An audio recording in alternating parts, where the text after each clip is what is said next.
Good morning all of you. देखिए, आज आप लोग को हाइट एंड डिस्टेंस पढ़ाएंगे। ठीक है, ये भी त्रिकोणमिति का ही एक पार्ट है। त्रिकोणमिति के पार्ट में आपको, ठीक है, हाइट एंड डिस्टेंस 9.1 का एनसीईआरटी का चैप्टर चालू किए हैं। देखिए, हाइट एंड डिस्टेंस में सबसे पहले आप लोग को कुछ टॉपिक है जिसको जानना जरूरी है, जिसमें है क्षैतिज तल, क्षैतिज रेखा, दृष्टि रेखा, उन्नयन कोण और अवनमन कोण। ये 5 टॉपिक जो दिया हुआ है, इस 5 टॉपिक को पहले समझ लीजिए। उसके बाद एक फिगर दिए हैं, एक फिगर को समझ लीजिए। उसके बाद अगर हाइट एंड डिस्टेंस को पढ़ते हैं तो बहुत मजा आएगा पढ़ने में। ठीक है, और हाइट एंड डिस्टेंस एक भाषा है। इस भाषा को अगर अच्छा से, सुंदर से अगर समझ लेते हैं तो कॉन्सेप्ट बेटर होगा और बहुत सुंदर से 9 नंबर या 8 नंबर की तैयारी हो जाएगी आप लोग को। देखिए, हाइट एंड डिस्टेंस, ऊंचाई और दूरी। सबसे पहला आप लोग के बीच में है क्षैतिज रेखा। ध्यान दीजिएगा, क्षैतिज रेखा। देखिए, क्षैतिज रेखा को हॉरिजॉन्टल प्लेन कहते हैं। ठीक है, पृथ्वी तल के समांतर खींची गई तल को क्षैतिज तल कहते हैं, अर्थात इसको क्षैतिज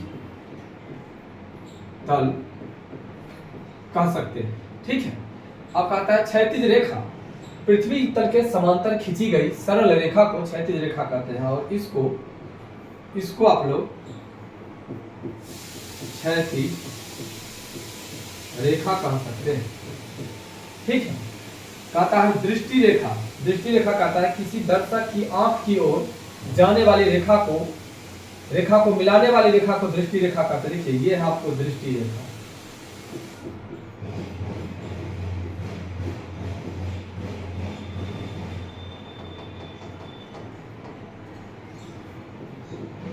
ठीक है, यहां से यहां पर जब कोई मनुष्य रहता है तो यहां से ये रेखा, ठीक है, और ये रेखा, इस रेखा को हम लोग दृष्टि रेखा कहते हैं। अब आइए उन्नयन कोण।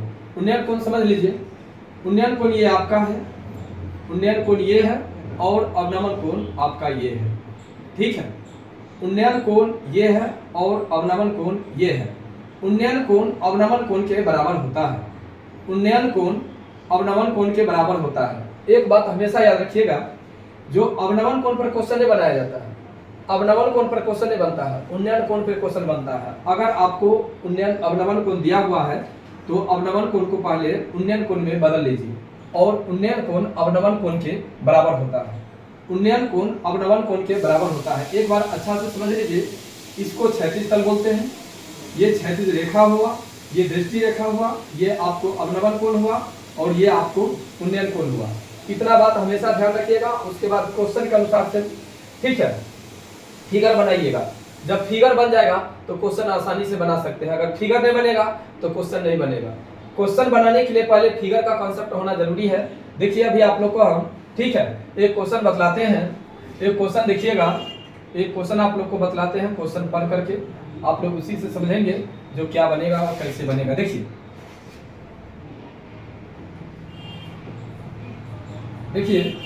एक क्वेश्चन है, यहाँ पर ध्यान दीजिएगा। 9.1 में, प्रश्नावली 9.1 में आपका एक क्वेश्चन हम ले रहे हैं। कहता है सर्कस का एक कलाकार एक 20 मीटर लंबी डोरी पर चढ़ रहा है जो अच्छी तरह से तनी हुई है, और पृथ्वी पर, यहां से देखिए, सर्कस का एक कलाकार एक 20 मीटर लंबी डोर पर चढ़ रहा है जो अच्छी तरह से तनी हुई है, और भूमि पर सीधे लगे खंभे के शिखर से बंधा हुआ है। यदि भूमि स्तर के साथ डोर द्वारा बनाया गया कोण 30 डिग्री का हो तो खंभे की ऊंचाई ज्ञात कीजिए। आकृति दिया हुआ है 9.11, ये आकृति दिया हुआ है। इस आकृति को सबसे पहले बनाते हैं। देखिए, आकृति बनाते हैं, ये आकृति है।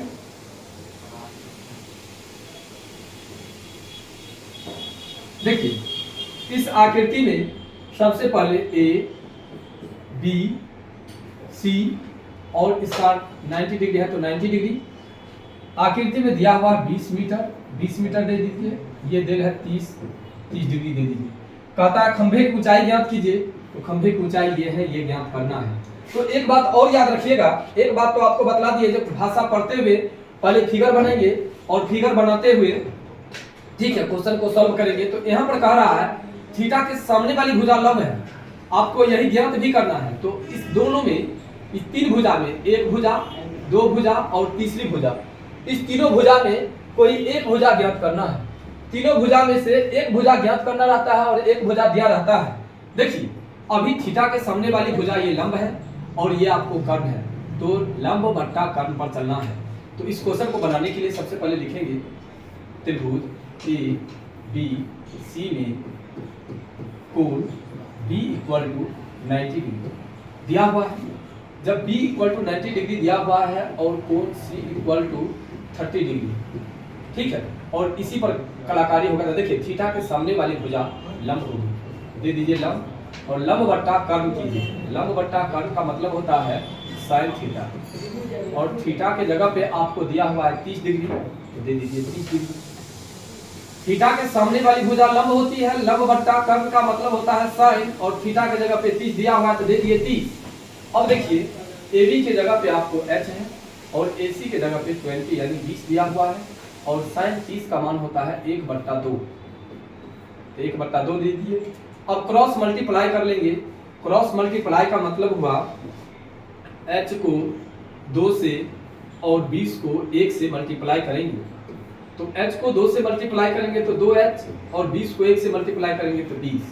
और देखिए इसीलिए H इक्वल टू 20/2 यानी 10, यानी H का मान आपको 10 हो गया, ठीक है। यानी ये जो ऊंचाई है, ऊंचाई आपको, ठीक है, ये जो ऊंचाई है ये आपको निकल गया 10, ठीक है, ये निकल गया आपको 10 मीटर।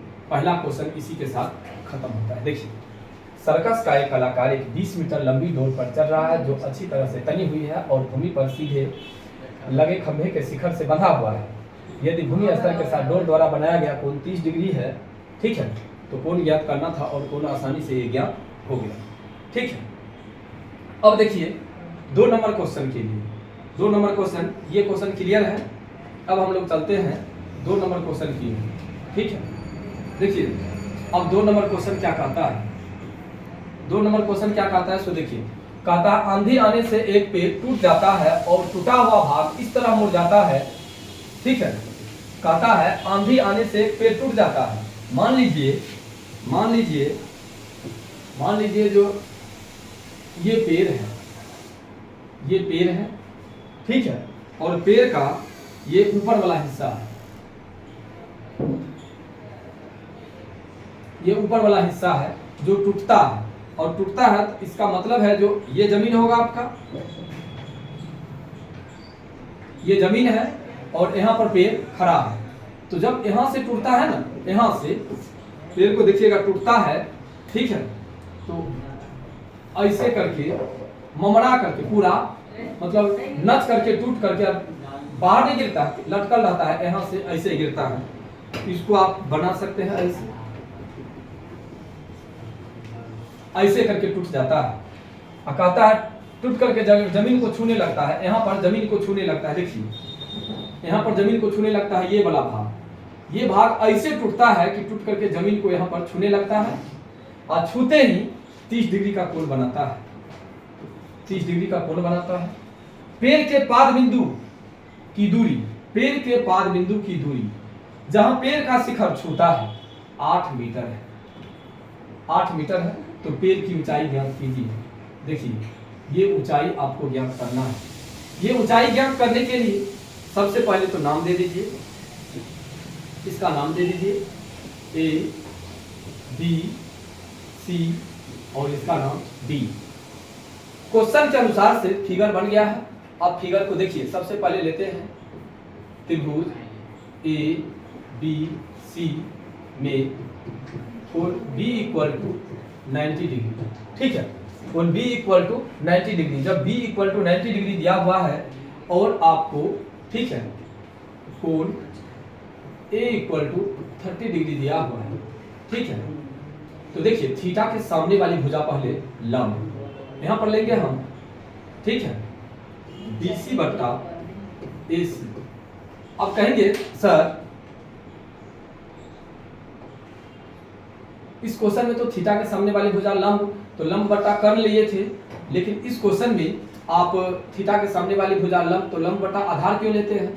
तो कोई एक भुजा, सामने वाला भुजा तो है ही, सामने वाला भुजा के साथ ये देखना रहता है जो कोण दिया हुआ है, उस समय में ये दिया हुआ था इसलिए ये लिए थे, और इस बार ये दिया हुआ है इसलिए थीटा के सामने वाली भुजा लंब बट्टा आधार लेंगे। तो लंब बट्टा आधार का मतलब होता है tan 30, क्योंकि थीटा की जगह पर 30 है इसलिए 30 दिए। तो अब हो गया आपको BC में कुछ नहीं दिया हुआ तो BC छोड़ दीजिए, और इसमें AB में दिया हुआ है 8 तो 8 दे दीजिए। tan 30 का मान होता है tan 30 का मान होता है 1/√3। फिर क्रॉस मल्टीप्लाई करेंगे तो √3 इक्वल टू होगा 8 BC। इसीलिए BC इक्वल टू होगा 8/√3। देखिए अब पुनः प्रश्न से अब तो ये भुजा ज्ञात हो गया, ये निकल गया मेरा 8/√3, लेकिन कहता है पेड़ की कुल ऊंचाई ज्ञात करने के लिए तो ये भुजा ज्ञात करेंगे, और ये भुजा तो टूट करके चूंकि इस पर आ गया है इसलिए अब ये भुजा ज्ञात कर लेंगे। ये भुजा ज्ञात कर लेंगे, इसको और इसको दोनों को जोड़ लेंगे तो आसानी से निकल जाएगा। देखिए पुनः प्रश्न से में हो जाएगा BC बट्टा AC, क्योंकि AC ही ये है इसीलिए AC। BC बट्टा AC यानी लंब बट्टा कर्ण का मतलब हुआ sin 30। तो BC में आपको देल है, देखिए BC में दिया हुआ है आपको 8/√3 बट्टा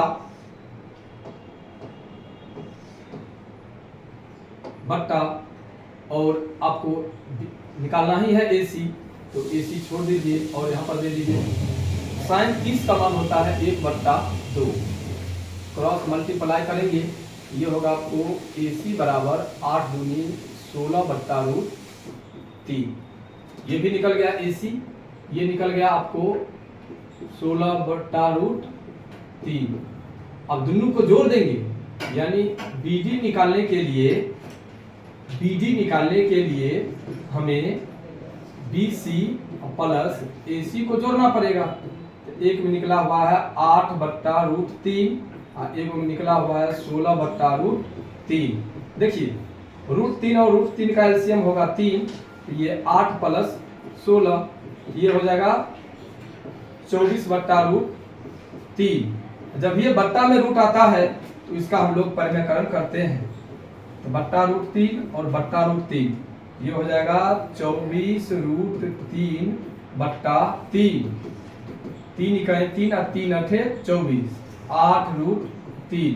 पेड़ की कुल ऊंचाई हो जाएगा आपको 8√3 मीटर। ठीक है, ध्यान दीजिएगा, कहता है केवल फिगर को ज्यादा कॉन्सेप्ट लीजिए फिगर्स का। आंधी आने से एक पेड़ टूट जाता है और टूटा हुआ भाग इस तरह मुड़ जाता है कि पेड़ का शिखर, एक ये पेड़ है, पेड़ का शिखर यानी ये इस प्रकार से ये पेड़ टूटता है कि यहाँ से टूट करके जमीन को छूने लगता है, और जमीन को ऐसे छूता है कि वह 30 डिग्री का कोण बना लेता है। और जहाँ पे जमीन को छूता है वहां से जमीन के ये पेड़ के बीच की दूरी यानी पेड़ का जड़ और जहाँ पर जमीन पेड़ का सिर मतलब शिखर छूता है, दोनों के बीच की दूरी 8 मीटर है। तो कहता है पेड़ की कुल ऊंचाई ज्ञात कीजिए।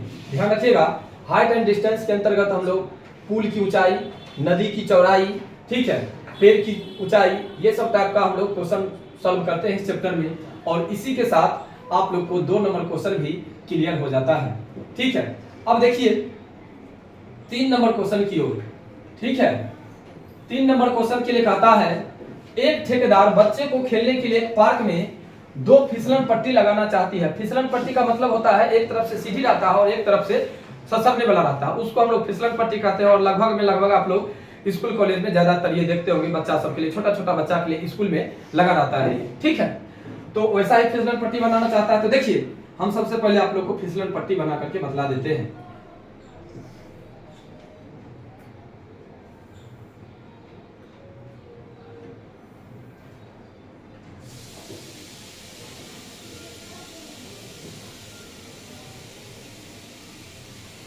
देखिए देखो ये है, अब पहले चलते हैं आप लोग को बतलाने के लिए। ये ए, ये B, C, P, Q, R बन गया। यहां पर 90 डिग्री, यहां पर 90 डिग्री, ये और ये एक में कितना बनाता है सो देखिए। कहता है वो 1.5 मीटर ऊंचाई पर है, 1.5 मीटर ऊंचाई पर जो है ना वह भूमि के साथ 30 डिग्री का कोण बनाता है। एगो है 3 मीटर ऊंचा और यह 60 डिग्री बनाता है।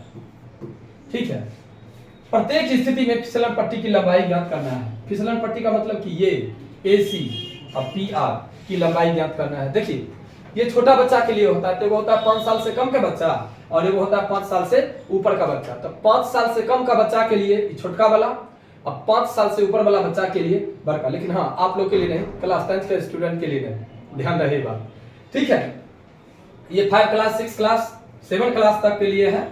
अब यहाँ पर देखिए सबसे पहले हम ये क्वेश्चन लेते हैं। क्वेश्चन में लेते हैं पहले त्रिभुज ABC में कोण B = 90 डिग्री और C = 30 डिग्री ये दिया हुआ है। ये दिया हुआ है तो देखिए थीटा के सामने वाली भुजा लंब। अब लंब बट्टा क्या निकालना है, तो फिसलन पट्टी निकालना है, तो दे दीजिए AC। तो लंब बट्टा कर्ण का मतलब होता है साइन। थीटा में दिल है 30 तो 30 दे दीजिए। तो AB में आपको दिल है 1.5 AC में नहीं निकालना ही है तो AC साइन 30 का मान होता है 1/2। देखिए AC को 1 से गुना कीजिएगा तो AC होगा और 1.5 को 2 से गुना कीजिएगा तो 3 होगा। यानी 5 साल से कम बच्चा वाला के लिए, 5 साल से कम उम्र के बच्चा के लिए जो फिसलन पट्टी की लंबाई होगी वो होगा 3। अब इधर देखिए त्रिभुज PQR में कोण Q = 90 डिग्री R = 30 डिग्री। तो इसमें थीटा के सामने वाली भुजा हो जाएगी लंब, तो PQ और PR लंब बट्टा कर्ण। लंब बट्टा कर्ण का मतलब फिर यहाँ पर साइन और थीटा की जगह पर दिल है 60 तो दे दिए 60। इसमें दिया हुआ है 3, इसमें ले लेते हैं PR = साइन 60 का वैल्यू हो जाएगा आपको √3/2। तो यहाँ पर हो जाएगा √3 PR = 6। ये हो जाएगा PR = 6/√3। देखिए क्वेश्चन बन गया है लेकिन बट्टा में रूट है इसलिए इसका क्या कर लेंगे हम लोग, परमेकरण कर लेंगे। और परमेकरण कर लेंगे ये हो जाएगा आपको 6√3/3। 3 1 जा 3, 3 2 जा 6। इसीलिए PR बराबर हो जाएगा आपको 2√3 मीटर। ध्यान रहे 5 साल से कम के लिए 3 और 5 साल से ऊपर वाला के लिए 2√3। ये हुआ आपका क्वेश्चन नंबर 3। ठीक है, 3 नंबर क्वेश्चन क्लियर हो गया। देखिए अब 3 नंबर के बाद 4 नंबर की बारी है। 4 नंबर लेकिन बहुत आसान क्वेश्चन है। हाइट एंड डिस्टेंस का मतलब केवल फिगर को समझिए, क्वेश्चन फटाफट क्लियर हो जाएगा।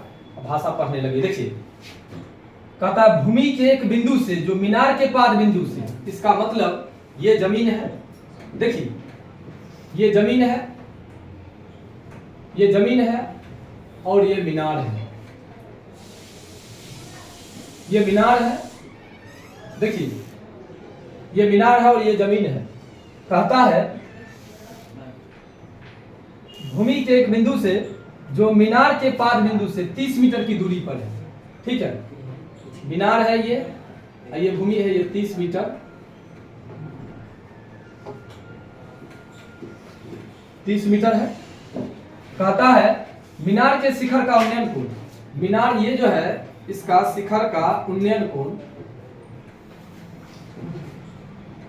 शिखर का उन्नयन कोण ये आपको दिया हुआ है 30 डिग्री। ठीक है, तो मीनार की ऊंचाई ज्ञात कीजिए ABC, ये ज्ञात करना है। देखिए क्वेश्चन, मीनार के एक बिंदु से जो मीनार के पाद बिंदु से 30 मीटर की दूरी पर है, मीनार के शिखर का उन्नयन कोण 30 डिग्री है, तो मीनार की ऊंचाई ज्ञात कीजिए। मीनार की ऊंचाई ये ज्ञात करना है। ये ज्ञात करने के लिए चलिए सबसे पहले त्रिभुज ABC में कोण B = 90 डिग्री और C = 30 डिग्री हो जाएगा। थीटा के सामने वाली भुजा लंब, तो AB बट्टा BC लंब बट्टा आधार, लंब बट्टा आधार का मतलब हो जाएगा बउआ 30 डिग्री। क्योंकि थीटा में दिया है 30 इसलिए 30, ए बी में कुछ नहीं है, इसमें 30 दिया हुआ है और tan 30 का मान होता है 1/√3। क्रॉस मल्टीप्लाई कर लेंगे, ये हो जाएगा √3h बराबर 30। इसको लिख सकते हैं h बराबर 30/√3, क्योंकि ये गुना में है तो इधर आकर के भाग हो जाएगा। अब देखिए h इक्वल टू 30/√3 गुने √3/√3, h बराबर हो जाएगा 30√3/3, 3 इकाई 3 और 3 है 30। देखिए h बराबर हो जाएगा आपको 10√3 मीटर। ये भी क्वेश्चन आपको क्लियर हो गया। ये तो बड़ा आसान था, और इसी प्रकार आपको 5 नंबर क्वेश्चन भी बड़ा आसान ही है, ठीक है। लेकिन देखिए कहता है भूमि से 60 मीटर की ऊंचाई पर एक पतंग उड़ रही है। पतंग में लगी डोरी को अस्थायी रूप से भूमि के एक बिंदु से बांध दिया गया है। भूमि के साथ डोरी का झुकाव 60 डिग्री है। यह मानकर कि डोरी में किसी प्रकार की ढिलाई नहीं हो तो डोरी की लंबाई ज्ञात कीजिए। लगभग आप लोग भी पतंग उड़ाए होंगे तो देखो होंगे, अगर ऐसे करके पतंग को उड़ाते रहते तो पतंग आगे उड़ता रहता है। आगे अगर उड़ते रहता है तो जहां पर उड़ता है वहां से जमीन की अगर ले लीजिएगा तो वो एक लंब बना देगा और यहाँ से आपकी दूरी बन जाएगी। तो इस दूरी को बनाने के लिए सबसे पहले, ठीक है, क्वेश्चन को देखिए 5 नंबर क्वेश्चन, भूमि से 60 मीटर की ऊंचाई पर एक पतंग उड़ रही थी। देखिए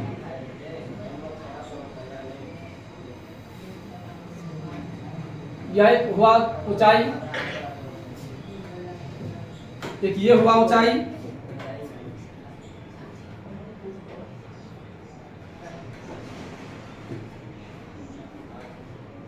हाँ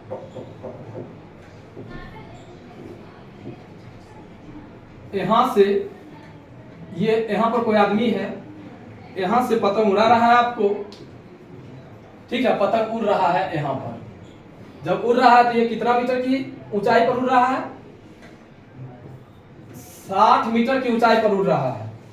पतंग में लगी डोरी को अस्थायी रूप से भूमि के एक बिंदु से बांध दिया गया भूमि के साथ, और 60 डिग्री का ये कोण भी बना रहा है, ठीक है।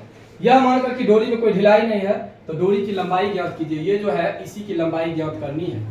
लीजिए ए बी सी, यहाँ पर 90 डिग्री लिख दीजिए।